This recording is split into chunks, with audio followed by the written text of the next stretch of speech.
देखिए, लापरवाही तो है। आईसीयू में अगर इस तरह की चीज़ें हो रही हैं तो ऐसा नहीं होना चाहिए। आईसीयू में सीरियस कंडीशंस के पेशेंट रहते हैं। जो ये शॉर्ट सर्किट हुआ था वेंटिलेटर वाले पेशेंट के, उसमें हुआ था ये, और इमीडिएटली उसको दूसरे आईसीयू में शिफ्ट किया गया जहाँ वेंटिलेटर भी उपलब्ध था और आईसीयू भी खाली था।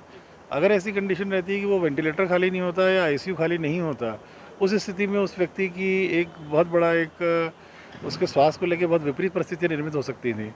तो स्पष्टतः मेदांता जैसे ब्रांडेड हॉस्पिटल में इस तरह की ऐसी घटना होना तो कहीं न कहीं लापरवाही बतलाता है। कल जो टीम गई थी उसमें कमियां मिली हैं बिजली के सिस्टम्स को लेकर के। लूज़ कनेक्शन थे, एमसीबी सही वर्क नहीं कर रहा था, जो ट्रिप करना था वो ट्रिप नहीं किया।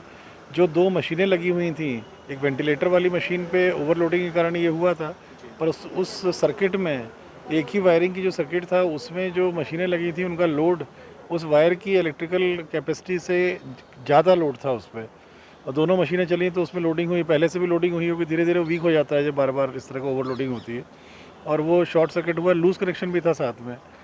तो इसके सब चीज़ें पाई गई, और भी टेक्निकल कुछ चीज़ें बतलाई हैं ईएनएम की टीम ने और इलेक्ट्रिकल सेफ्टी के इंजीनियर्स ने।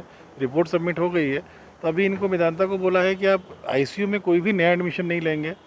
नंबर 2, ऐसे किसी पेशेंट को अपने एडमिट नहीं करेंगे कि जो थोड़ा गंभीर नेचर का हो, जिसको भविष्य में आईसीयू की आवश्यकता पड़े।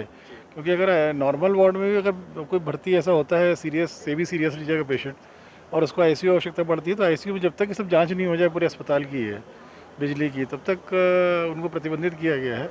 उनको बोला है कि वो अपने स्वयं के इलेक्ट्रिकल कंसल्टेंट लगा करके ये सारी खामियों को दूर करें, उसको ठीक करें। ठीक करने के बाद उससे रिपोर्ट लें पूरे डिटेल, और उसको सीएमएचओ को यहाँ सबमिट करें।